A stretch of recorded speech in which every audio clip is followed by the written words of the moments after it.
काय बाई, सकाळी सकाळी कितीही कामं, एक संपलं की दुसरं आहेच. कधी कधी वाटतं नको हे सगळं, सर्व सोडून कुठेतरी निघून जाऊ, निदान तिथे तरी सुखाने जगता येईल. राहुल, ए राहुल, अरे कथड्या अजून उठला नाहीयेस का? अरे कधी उठणार, कॉलेजला कधी जाणार? तुमचं म्हणजे ना आजकालच्या मुलांचं काही सांगता येत नाही. एक दिवस कॉलेजला जाणार, 2 दिवस सुट्टी घेणार. मला एक कळत नाही, तुम्हाला कोणी विचारत नाही का रे कॉलेजमध्ये? सगळं बावळटपणाचा कळस आहे. आमच्या वेळी शिक्षक वर्गाच्या बाहेर छडी घेऊन उभे राहायचे. सुट्टी सोडाच, पण वर्गात जायला उशीर जरी झाला ना की बाकावर हात आणि हातावर छडी. बरं, छडी सुद्धा काही साधी सुधी छडी नाही, चांगली वेताची काठी तासून घेऊन यायचे. एकदा खाल्ली की परत उशिरा जायची हिंमत नाही व्हायची आमची. पण खरंच तेव्हाचे शिक्षक सुद्धा खूप चांगले, मायाळू आणि आम्हाला समजून घेणारे होते.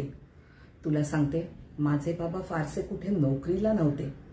वाडवडिलांची राखून ठेवलेली शेती करायचे, कसायचे, आणि हो, या शेतीच्या जीवावरच आमच्या 4ही बहिणींची शिक्षण, लग्न खूप थाटात केलं.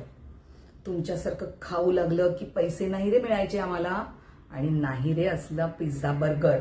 कधीतरी कोणी खाऊची पोळी दिली की पुढे कित्येक दिवस त्यावर कवर दाखवायत फिरायचो. आमच्या आईने पण खूप सोसलंय रे आमच्यासाठी. एक वेळ स्वतःचा आनंद बाजूला ठेवायची, पण आपल्या मुलांना काही कमी पडू द्यायची नाही. मग काय, लग्न झालं, तुझ्या बाबांबरोबर मुंबईला आले. हो हो हो, आले आले. अगं बाई, बोलण्याच्या नादात त्यांचा डबा राहिलाच हो. मी पण काय बोलत राहिले तुमच्याशी. अरे तू परत झोपलास, उठतोस की नाही? की पाणी होतो? चल आधी आवर लवकर, चल ये लवकर आवरून.